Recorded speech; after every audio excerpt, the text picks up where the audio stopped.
I'd like to thank you so much for your comments and feedbacks on my last two videos. As you have been watching me so far, I believe that you're serious in quickly overcoming your language barrier to be able to hear, understand, and speak, or even present in English. If you're like some friends of mine, you may have your own unique talents. You may have your dreams and wishes. You may want to join the global community to work anywhere you want, to become a businessman or businesswoman, going around the world, working with partners coming from many other countries. But you and I have the same disadvantage of living in a non-English speaking country. Some years ago, when I was struggling with my English, I used to ask myself, oh, why is it English? Why isn't it Vietnamese? I'm not sure if you ever had the same thought, but that damn language is holding you back, right? Sorry I'm using bad word here, but it is holding you back from showing your real capability to the world. Now I want to tell you that it is not very hard to learn to speak a new language if you know to do it the right way. That's why I'm here to share with you some of my best knowledge and experience. The knowledge that I usually teach in my private coaching class only. But the reason why I created this video series and share with you for free is because I don't organize such program very often, and I have to do many other consulting works. And I understand that not everybody can afford to spend more than $100 to attend my class, my 3 or 4 session program. So I created this video hoping that it will help you achieve your goal. In the last video, we have talked about the core vocabulary, and we have learned that it determines whether or not you will quickly achieve your learning target. And today, I'm going to share with you a technique that will help you quickly access to the core vocabulary. It will help you retain those words in a longer period of time, and more importantly, it will help you learn in a more comfortable way. In the first part of the video, I'm going to explain how and why you remember or forget a certain word. What is the mechanism here? And I'm going to tell you the big mistake in learning vocabulary that many language learners make. Then in the next part of the video, I'm going to share with you, I'm going to give you a step-by-step instruction for you to practice my technique. Don't worry, even though it took me almost 4 years to figure it out, but it won't take you more than 4 minutes to understand it. Once I tell you how, it's going to be super easy to follow. So are you ready? Let's start. Have you ever asked yourself why sometimes you could retain a piece of information for quite long the first time you heard or saw it, but when you learn language, when you learn English, sometimes you couldn't remember a certain word, even though it was not the first time you learned it.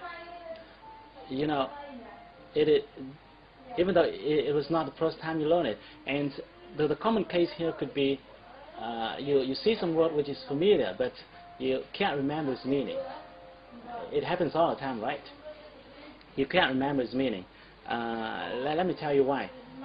Your brain will easily remember things that it can associate.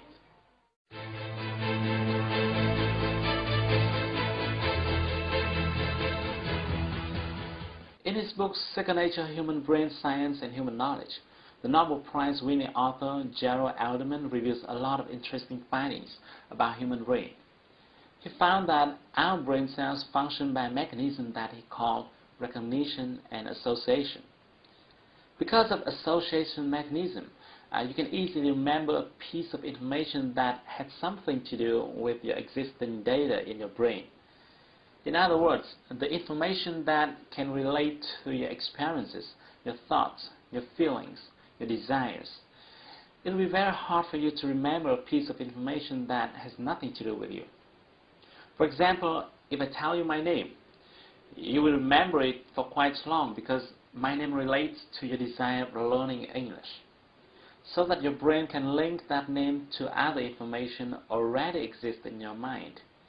Like you have watching me talking in my videos, or you want to speak English fluently and maybe I can help you, and things like that. But if I tell you a name without letting you know who he or she is, you forget it in a few days.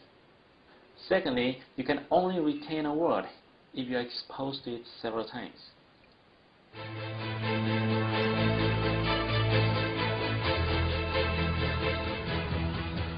There's a very important point here, and many people don't know it.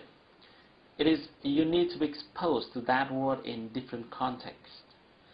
It will be very difficult for you to remember a word if you learn it several times but in the same context.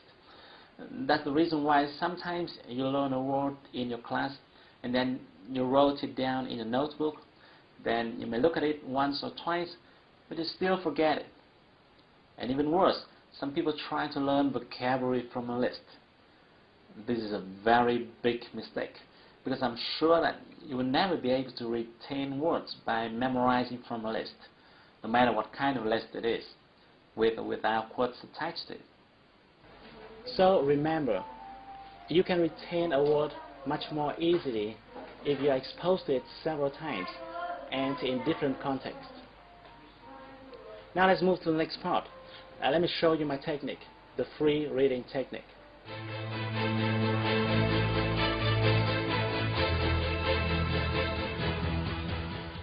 The reason why I call it free reading, because I want to distinguish it with the comprehension reading section that you usually find in a textbook. To give you a better view, let's take a look at this one. This is a typical comprehension reading section. I got this one from the site BBC Vietnamese.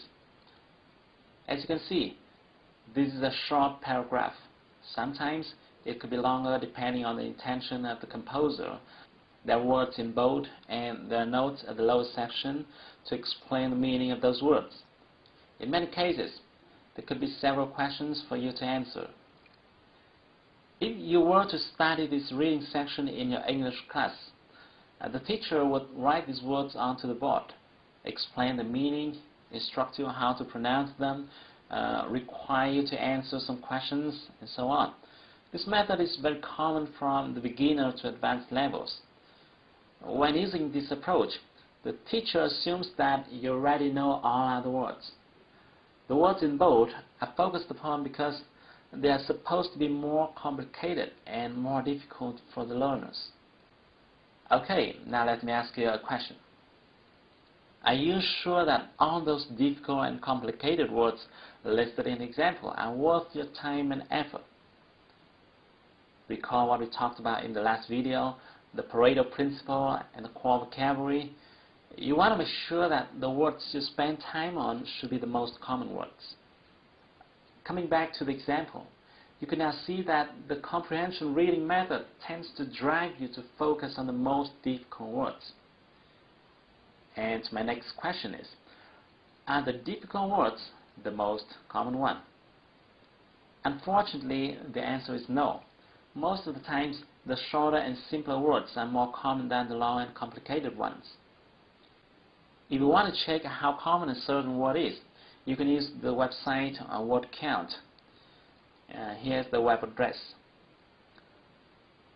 This is a website that provides rankings based on how common a certain word is. Even though I can't vouch for its reliability, but at least it can give us a rough idea. All you need to do is to enter the word you want to check in the Find Word box and then click the arrow button next to it. Let's give it a try with the word humanitarian from the reading section. Here we go. We got a ranking of 11,000 plus. This result shows you that the word is far less common than the 3,000 most common words. Now let's come back to the example and see how we can approach it in a more efficient way. What we're going to do is that we're going to remove all bolds from the words in the passage.